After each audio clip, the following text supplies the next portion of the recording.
Welcome, my name is Bruce Erickson. I'm the general manager of the Leesburg Lightning, and it's my pleasure to introduce our head coach and manager for the 2008 season, former Cy Young Award winner and World Series MVP, Frank Viola. Welcome, Frank. Nice to be here, Bruce. Thank you. Frank and I go back a long way, although he doesn't know it. I'm actually from Minnesota, and when the Twins won the World Series in 1987, Long time ago. Frank was the MVP of that World Series, and then he won the Cy Young Award the following year, I believe with 24 wins, if I remember right. Correct.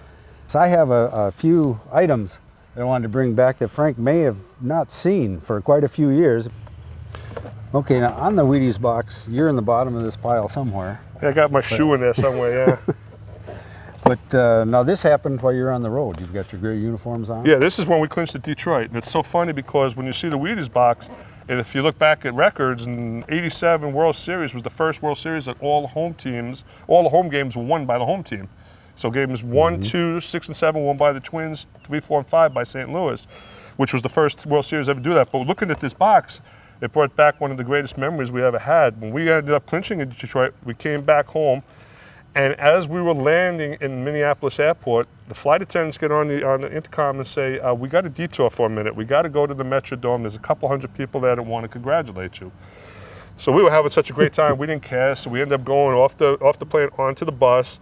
And we knew something was up because once we started coming on the highway out of the airport, there were cars stopped with signs put out, people yelling and screaming at the bus. So we get to the Metrodome, and we go in the back where there's a tunnel, and the tunnel takes us onto the field. Well, they opened up the tunnel part of it, and it was dark, the field, so we didn't know what was going on. And we walked on the field, and the next thing you know, they put the lights on. There's 58,000 people, not to watch a baseball game, but just to congratulate us on getting to the World Series, which, you know, we talk about the greatest moments in your life. That was a moment I'll never forget. I and all those remember fans that there too. Yeah. I remember that was amazing to fill the Metrodome without a game. And it was loud when you played there, but Yeah. it was just as loud that night when they were cheering us on, and they just asked a couple of us to say a few words thanking the fans for coming there and stuff, and it was like, wow, amazing. And that was before we won the whole thing, which was even wilder. Yeah, because I know nobody wanted to play in the Metrodome. No, that It was almost automatic. Yeah, that was definitely a home advantage, and that's why we hope here in Leesburg, this field becomes the home advantage for us as well. Oh, you would have to bring this up. This is the News Tribune from Minneapolis. Game 7 of the World Series. The young version of Frank Viola. But you had, I believe, 2 wins in that World Series.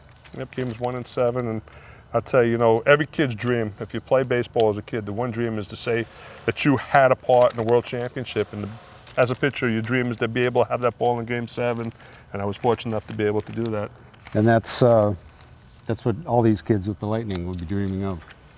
I've got another item here that people recognize, because everyone doesn't see the Minneapolis Star-Tribune, but pretty much everyone at one time or another has seen Sports Illustrated, and I believe you are on the bottom of that pile somewhere. That was worth it right there. You know, it's so funny because they asked me, what was it like? What was your favorite moment of the World Series? I said running into the pile, because we as a team, as a group of players, did something that nobody expected us to do, and that was the most rewarding part of it. Just celebrating with each other. That was pretty cool. Oh yeah, I bet it was. And it wasn't really celebrating with us either, Bruce, because as you remember, it was like the fans were like the 10th player on the field. It was amazing the fan support that we got throughout that year. Well, I've got the pin. From the 87. Oh, this is just a fraction of what I have. My wife couldn't believe it when I pulled this out. And the cup with all the scores of the games and everything on it. But the one thing here, that this has to be priceless. For all of us. Yeah. This must be at the White House. Yep. And you presented this jersey to President Reagan. And he did not realize that the Gipper was written on it until he saw it. And that was his facial response after he saw the Gipper written on the #1. So that was pretty cool. And I got to give it to him, which was really special. Yeah, that has to be priceless. One other thing here that I'd like to present with you is a Leesburg Lightning jersey. Because I've saved this one, because I know that you're going to want to be number 16. That's kind of special, yeah. Thank you, Bruce. Yeah. So Looking I forward to an exciting year here, too. would give you this, and yeah, we opened the season on June 4th over in Sanford. And then our first home game is June 6th here at Pat Thomas Stadium. And we're expecting a huge crowd for that game. And we'll probably have quite a few fans over in Sanford too. That's nice. But I know that you followed some of the players. We've got 10 players back from last year's championship team, which is for a summer collegiate league is pretty outstanding to get 10 players returning. You got that right. And I know you've followed some of these players in their college season this spring. Maybe you want to tell us a little bit of what you think, comment on some of the players. Well, just what you have told me and what I've looked in the stats and stuff, I mean, the talent is there. There's no question. I mean, you can't win a league title without doing something right. And you guys, as Leesburg Lightning fans, you won 17 of your last 19 games last year to win the championship. But this year, as Bruce mentioned, 10 of the boys are back, which is pretty amazing, because you got so much movement in college, the Cape Cod League, Alaskan League, but these kids had so much fun, which is a compliment to Leesburg, the city of Leesburg, for doing this, that the kids want to come back here and play. But, a kid like Devin Gonzalez, who started as a freshman at Florida State, moved over to Tallahassee Community College. He has 8 home runs as we speak right now in college ball. He's going to be back as a fixture somewhere in the infield. You have a local boy. He went to Citrus High School, but he's going to Lake Sutton Community College by the name of Nick Del Judas, who's a spark plug of a player. Outfielder by the name of Mario Duarte. I think I pronounced that right. He'll probably yell at me if it's wrong, but he was the igniter last year, leadoff hitter, and looks like he's going to be our leadoff hitter again this year. He's at Radford College, which I know about because my daughter Kaylee plays at Winthrop College, which is in the Big South Conference, so they know each other that way. But the talent is tremendous. It's basically up to myself and the coaching staff not to mess up to be successful. I think that they got a good product. Bruce has done a wonderful job putting these kids on the ball club. And we're just going to go out, have fun, and do the best we can. That's what summer ball is all about. And if the scouts like what they see, got an opportunity to go to the next level. And that's what it's all about. Yeah, the first player I actually went out and signed was our catcher, who I'm hoping we'll end up with. I didn't want to mention that because I didn't know how you wanted to do that. Well, we may or may not get him. He's getting a lot of... Which is a big plus, actually, for him. He's getting a lot of looks from the pro scouts and cross-checkers. Minnesota boy, too. He's a Minnesota boy playing at Iowa Western. His name is Ben Broughton. Right. And we weren't able to get him last year in the first game against us. He had 3 hits, a home run, and 7 RBIs. So that's the first thing. I didn't want that guy on a different team this year. Good move. But we also have another catcher out of UNC, who's getting limited playing time at a D1 school. He's a freshman, but he was all-state out of the Ohio. Okay. So there's a lot of, it's interesting watching these players because I didn't know much about them until you talk to their coaches, right, and you get a good recommendation. The one thing that is consistent with every coach I talk to is the caliber of person that these kids are. The coaches, they'll all say that these kids they're just great kids, and they have a hard work ethic, and you'll just love having them around. And it's funny you mention that, because that is so important, especially in a short period of time trying to put a team together. If you have that type of personality, it could gel in a short period of time and make the team that much better. And it's funny, we just mentioned a bunch of names right here, but we did not mention one pitcher.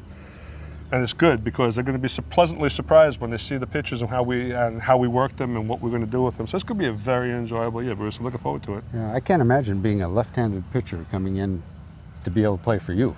It'll be fun. I mean, especially a left-handed pitcher. The only negative is I'll probably critique you a little tougher than anybody else. Yeah. But you also will have a nice, we'd be able to do one-on-one. And, the name of the game with pitching, and you got all calibers of pitcher out there. But the biggest thing about pitching is, you have to have the confidence in yourself to go out there and do it, which a lot of kids outwardly show but inwardly doubt themselves. But I think the most important thing with pitching is your mechanics. If you have good mechanics, you'll be successful at any level. And that's what I'm hoping to see with these kids. That's what we'll be working on. We're not going to fine-tune them where it's totally out of control, but we want to do it where maybe it might be able to add a few years onto his arm because he might be crossing his body, so on and so forth. So, it's instructional here, but we don't want to butt too many heads because you've got your regular college coaches to do that. But, you also want to see these kids have successful futures. And the only way to do that is by fine-tuning and touching up a little bit here and there. And I also want to mention, if anyone's interested in hosting one of the ball players, Like I mentioned, the kids they were such great kids last year that we have not even advertised for host families this year, and we only right now have 2 left available. That's pretty amazing. It Because really is. everybody that hosted a player last year, they had such a great time, and they're all taking players this year again. And I think it's a great idea. I mean, I know they do it in other leagues as well, but you know, yeah, it's another kid in the family, but it's so rewarding when you know a nice kid and you see how he's working, you see what he's doing, and you have that association with him throughout the rest of his career. I had the fortunate opportunity in my sophomore year in college to play in Alaska, and I ended up staying at the mayor's house in Kenai, Alaska, and he was from New York originally, so we had an association there because, as you can tell, I'm not a Floridian, I'm a New Yorker originally. But to this day, I stay in touch with him once in a while just to say hello to. So it's a lifetime friendship you form with these families too. And they put a lot of time and energy into you, and you hope that the kid, and that's why another important factor for the kids to be respectful and stuff, that's a heck of a responsibility for everybody. So anybody who helps, we thank very much, and we'll get to meet you during the course of the year. Look forward to seeing doing that as well. Okay, well, it's really exciting for me to have you here in Leesburg, coaching the Lightning. And you mentioned the mayor. Our mayor, Santa Henderson, last year was one of our loyal fans. That's great, good. And this year's mayor, John Christian, I believe we'll see him in the stands also. Looking forward to it. All we want to do is put the best product out there and have fun for everybody. Make sure it's fun for everybody. The season's less than a month away, and there's a lot of people looking forward to it.